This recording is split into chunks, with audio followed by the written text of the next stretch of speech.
Assalamualaikum warahmatullahi wabarakatuh. Saya Indah Rahma Putri, NIM 18231014 dari kelas pendidikan IPA B Universitas Negeri Padang. Kali ini saya akan membahas mengenai kunjungan industri, pabrik tahu, dan juga bioteknologi sederhana pembuatan donat. Berikut penjelasannya.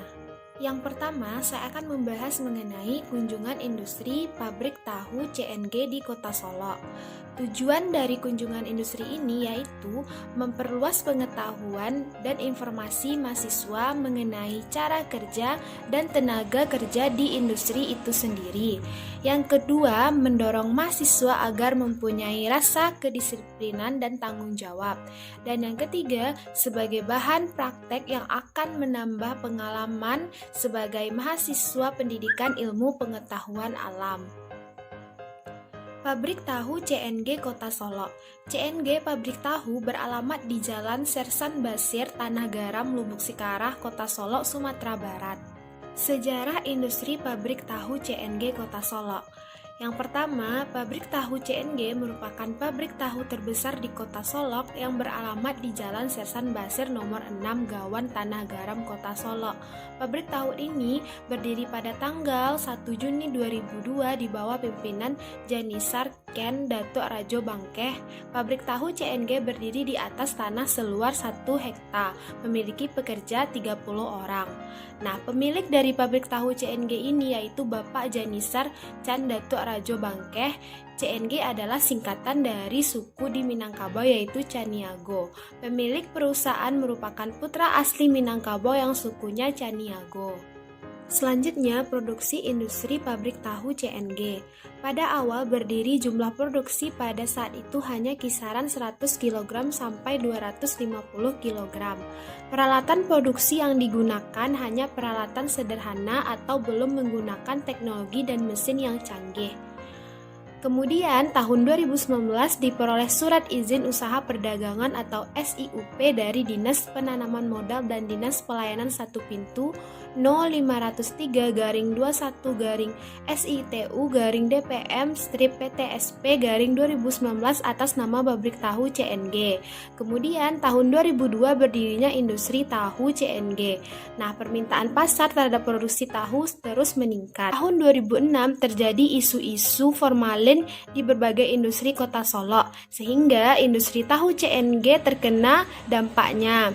Nah, namun membuat tenaga kerja medis kesehatan melakukan pemeriksaan terhadap industri tahu CNG tersebut, kemudian hasilnya pun negatif. Selanjutnya, pada tahun 2016, pabrik tahu CNG mengganti alat produksi mereka dengan alat modern yaitu dengan dinamo agar lebih efisien. Produk yang dihasilkan lebih berkualitas. Nah, tahun 2019 sampai sekarang jumlah produksi industri tahu CNG sudah mencapai 1,5 ton per hari dalam memproduksi tahu, bahkan mencapai 2 ton tergantung permintaan konsumen. Selanjutnya, pemasaran industri pabrik tahu CNG tersebut.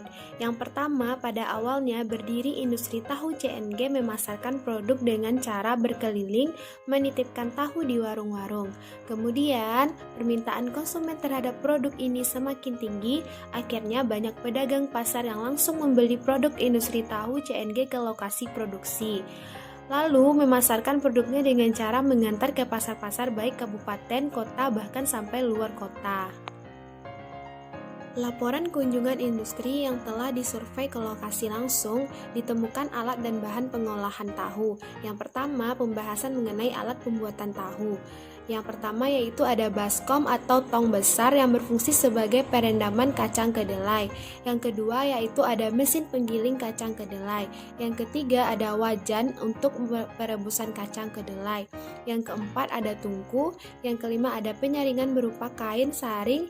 Yang keenam ada cetakan tahu untuk gumpalan tahu. Dan yang terakhir ada pisau. Nah, untuk bahan pembuatan tahu yaitu ada air, kacang kedelai yang diimpor dari Amerika Serikat, dan yang ketiga yaitu ragi berupa asam cuka. Selanjutnya, proses pengolahan tahu. Yang pertama yaitu kacang kedelai direndam selama kurang lebih 4 jam untuk memisahkan kulitnya dari kacangnya. Yang kedua, giling kacang kedelai menggunakan mesin penggiling.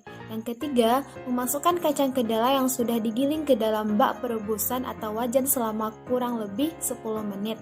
Dan keempat, kemudian dilakukan penyaringan di mana tahap ini bertujuan untuk memisahkan ampas kacang kedelai dengan patinya.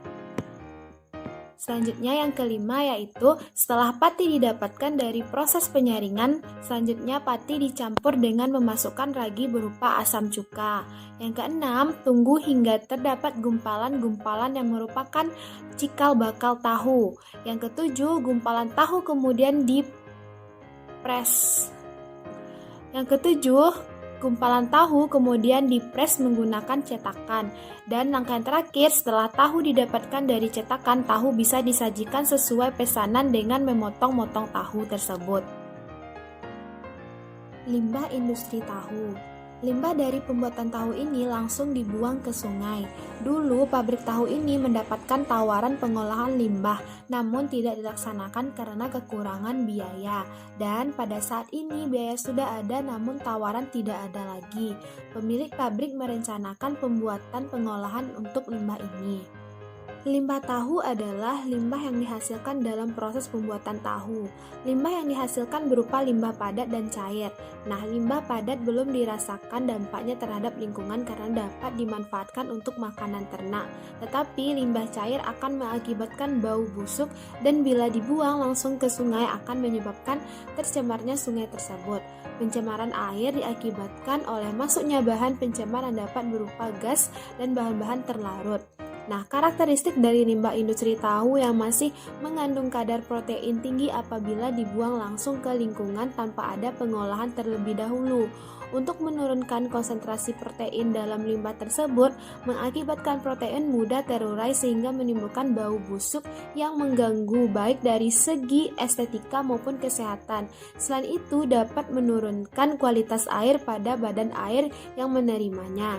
Namun, pada penerapan di lapangan di sekitar pabrik tahu, pada hakikatnya, limbah yang dibuang ke sungai tidak mendapatkan keluhan dari masyarakat sekitar. Kata pemiliknya, limbah tersebut malah membuat ikan-ikan yang ada di sungai berkembang dengan baik karena mengkonsumsi limbah tahu yang mengandung protein yang tinggi. Selanjutnya, saran pengolahan limbah industri tahu, yaitu menggunakan squashing bed reactor atau SBR, merupakan pengolahan air limbah sederhana yang dioperasikan dengan sistem tertutup dengan tahap.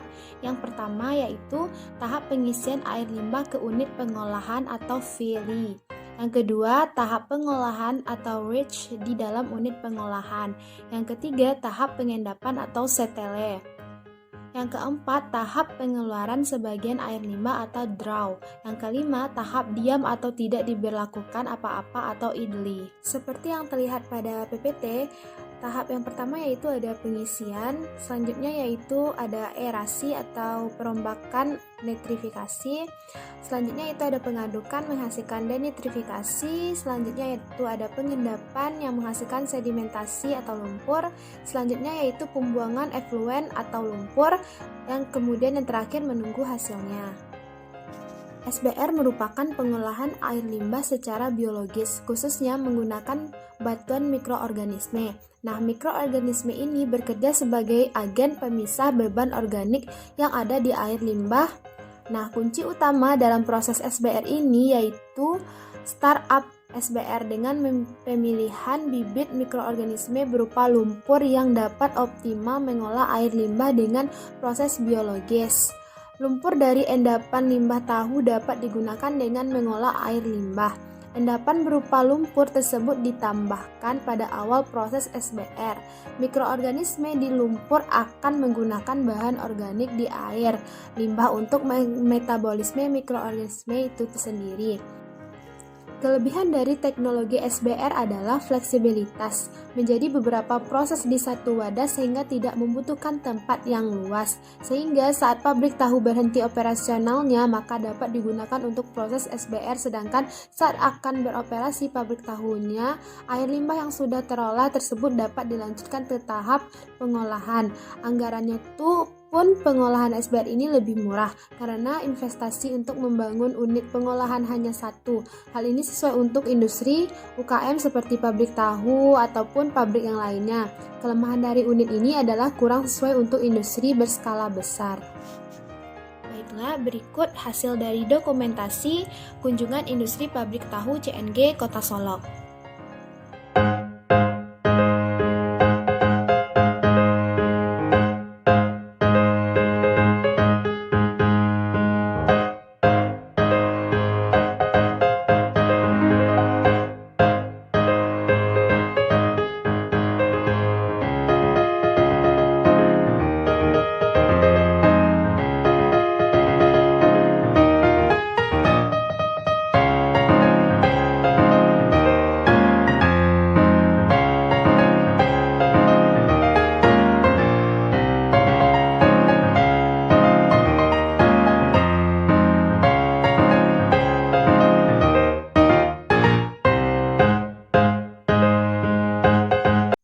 Baiklah, selanjutnya pembahasan mengenai bioteknologi sederhana pembuatan donat.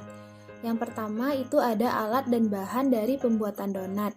Yang pertama alat, yaitu ada kompor, wadah, spatula atau wadah penyaring minyak. Selanjutnya bahannya yaitu ada minyak, tepung terigu, tepung gula, kuning telur 8 buah, garam, SP, ragi atau farmivan, margarin, susu, serta topping, bisa selai, keju, atau yang lainnya. Kegunaan dari bahan-bahan tersebut. Yang pertama yaitu ada tepung terigu. Tepung terigu yang digunakan yaitu tepung terigu berprotein tinggi. Biasanya mengandung sekitar 11-13% protein. Tepung ini sering disebut sebagai tepung roti karena kebanyakan roti membutuhkan tingkat protein yang lebih tinggi untuk memproduksi banyak gluten. Gluten adalah helai benang yang memberikan adonan roti kelenturan dan elastisitasnya membuat roti punya karakteristik lunak ketika dikunyah. Selanjutnya telur. Penggunaan kuning telur akan membuat donat menjadi lembut, sedangkan bila menggunakan putih telur, donat dihasilkan menjadi liat. Selanjutnya ragi atau farmivan. Ragi dalam pembuatan donat memiliki fungsi yang sama dengan pembuatan roti, yaitu agar donat mengembang. Gunakan saja ragi instan karena lebih cepat serta praktis. Selanjutnya yaitu SP. SP sebagai bahan pelembut donat. SP mampu membuat adonan donat terasa lebih stabil. Selanjutnya susu. Dalam pembuatan donat kita bisa memakai susu agar rasa donat tersebut memiliki rasa manis dan gurih dari susu tersebut. Selanjutnya margarin. Margarin bahan pelembut dan digunakan dalam pembuatan donat. Penggunaan margarin dapat membuat donat bertahan dalam waktu yang lama. Margarin dapat pula membuat donat memiliki aroma yang nikmat. Selanjutnya langkah serta proses pembuatan dari donat. Berikut videonya. Assalamualaikum warahmatullahi wabarakatuh. Saya Indah Rahma Putri, NIM 18231014 dari kelas pendidikan IPA B Universitas Negeri Padang. Kali ini saya akan melakukan praktek bioteknologi yaitu pembuatan donat. Berikut alat dan bahan serta cara pembuatannya. Masukkan tepung terigu sebanyak 1 kg ke dalam wadah. Tambahkan 8 butir kuning telur ke dalam wadah yang sudah berisi tepung, lalu diaduk merata. Masukkan susu cair rasa stroberi ke dalam wadah, kemudian diaduk merata.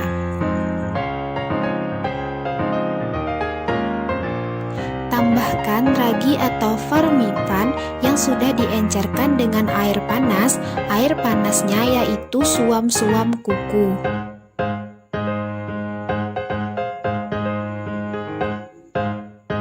Kemudian diaduk sampai merata ke dalam adonan tersebut. Tambahkan Tambahkan SP atau pengembang sebanyak 2 sendok makan ke dalam adonan.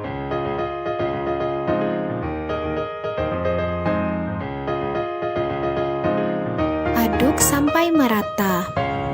Tambahkan garam secukupnya lalu aduk. Tambahkan margarin sebanyak 4 sendok makan ke dalam adonan.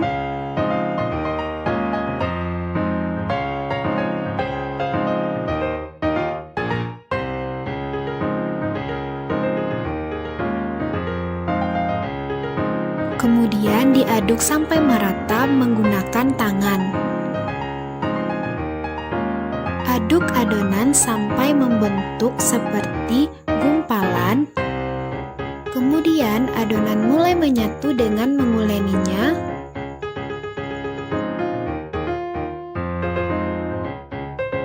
Pisahkan adonan menjadi 2 bagian, kemudian tutup kedua adonan tersebut menggunakan kain agar adonan tersebut bisa mengembang. Kemudian diamkan selama 30 menit. Adonan kemudian dibulatkan lalu digoreng dengan minyak yang tidak terlalu panas.